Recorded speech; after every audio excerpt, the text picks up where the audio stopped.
మీలో ఎంతమంది skin brightening creams, instant glow creams, అలాగే మొటియాలు తగ్గించే క్రీమ్స్, ఫెయిర్నెస్ క్రీమ్స్ ఇవన్నీ వాడుతూ ఉంటారు? సో చాలామంది వాడుతూ ఉంటారు. ఈవెన్ మీషో లాంటి దాంట్లో ఎక్కువగా ఇటువంటి తక్కువ కాస్ట్కి వచ్చేటువంటివి చూసినప్పుడు మనలో చాలామంది కూడా ఆకర్షితులు ఇటువంటి కొనడం అనేది జరుగుతూనే ఉంటుంది. అయితే తాజాగా స్టార్ ఆసుపత్రిలో ఇటువంటి క్రీమ్స్ వాడినటువంటి ఒక యువతి కాలు వాపు వచ్చి చెక్ చేయించుకోవడానికి వెళ్ళింది. ఆమెకు 25 ఏళ్ల వయసులోపే ఉంది. సో అది చెక్ చేసిన తర్వాత రిజల్ట్స్లో ఏమొచ్చిందంటే మెంబ్రోనస్ నెఫ్రోపతి పాజిటివ్ అని వచ్చింది. అంటే మూత్రంలో ప్రోటీన్ లీకేజ్ ఉంది అని. ఇది ఎందుకు జరిగింది అని చెప్పేసి వాళ్ళంతా ఏం జరిగిందని చెప్పేసి ఎందుకు దీనికి కారణం ఏంటి అని డాక్టర్స్ అంతా కూడా చేసిన తేలింది ఏంటంటే ఆమె వాడినటువంటి ఫెయిర్నెస్ క్రీమ్లో ఉన్నటువంటి మెర్కురీ వల్ల ఆమెకు ఆ కాళ్ళవాపు వచ్చింది అని చెప్పి తెలిసింది. ఇది ఒకటే కాదు, దాదాపుగా మన భారతదేశంలోనే కాదు, ఈవెన్ హైదరాబాద్లో కానీ ఎక్కడైతే అర్బన్ సిటీస్ ఉన్నాయో దాదాపుగా 100 మందిలో 37 మంది నుంచి 77 మంది వరకు, అంటే 30 to 70% మహిళలు అందరూ కూడా ఫెయిర్నెస్ క్రీమ్స్ వాడుతూనే ఉంటారు.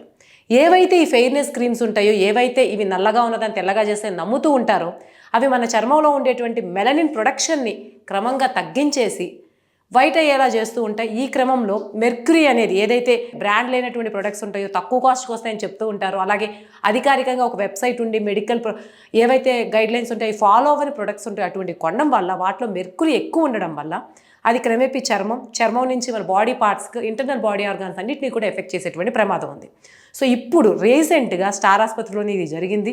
మరి ఇది ఎలా గుర్తించాలి, ఈ వ్యాధి ఎలాగో వచ్చిందని గుర్తించాలి అంటే ముఖ్యంగా 4 లక్షణాలు చెప్పుకోవచ్చు. కాళ్ళు లేదా ముఖంలో వాపు వస్తుంది, మూత్రంలో నొరగొస్తుంది, అలాగే బరువు పెరుగుతారు, అలాగే ఎప్పుడు కూడా అలసట ఉంటుంది. ఈ 4 లక్షణాలు ఉంటే ఖచ్చితంగా మీరు వెంటనే డాక్టర్ని కన్సల్ట్ అవ్వాలి.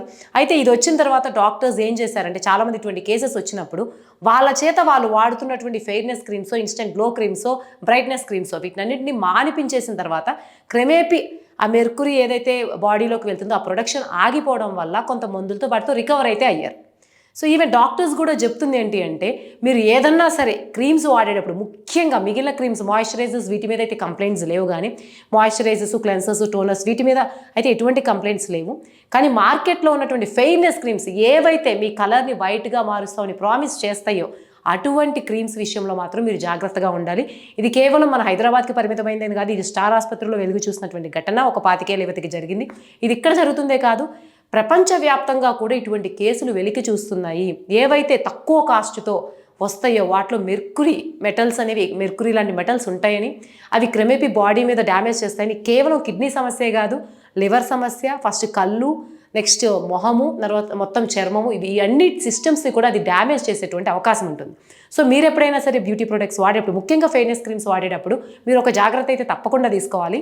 అదేంటంటే ఆ ప్రొడక్ట్ మీద CDSCO రిజిస్ట్రేషన్ ఉందా లేదా, దానికి ఉన్నటువంటి మెడికల్ బ్యాక్గ్రౌండ్ ఏంటి. ఎవరైతే మనం డాక్టర్స్ ఇప్పటికీ కూడా యూట్యూబ్ రీల్స్తో వాటిలో చూస్తూ ఉంటాం, చాలామంది డాక్టర్స్ ప్రిస్క్రైబ్ చేస్తారు, డెర్మటాలజిస్టులు ప్రిస్క్రైబ్ చేస్తున్నారు. కాబట్టి అటువంటివి మెటల్స్ లేనటువంటివి, అలాగే వాటి ఇంగ్రీడియంట్స్ని తరోగా చెక్ చేసే కొనుక్కోండి. లేకపోతే మీ శరీరంలో కీలకమైనటువంటి అవయవాలు అంటే కిడ్నీస్ కానీ, లివర్ కానీ, అలాగే మీ ఓవరాల్ బాడీ కూడా ఎఫెక్ట్ అయ్యేటువంటి ప్రమాదం ఉంది.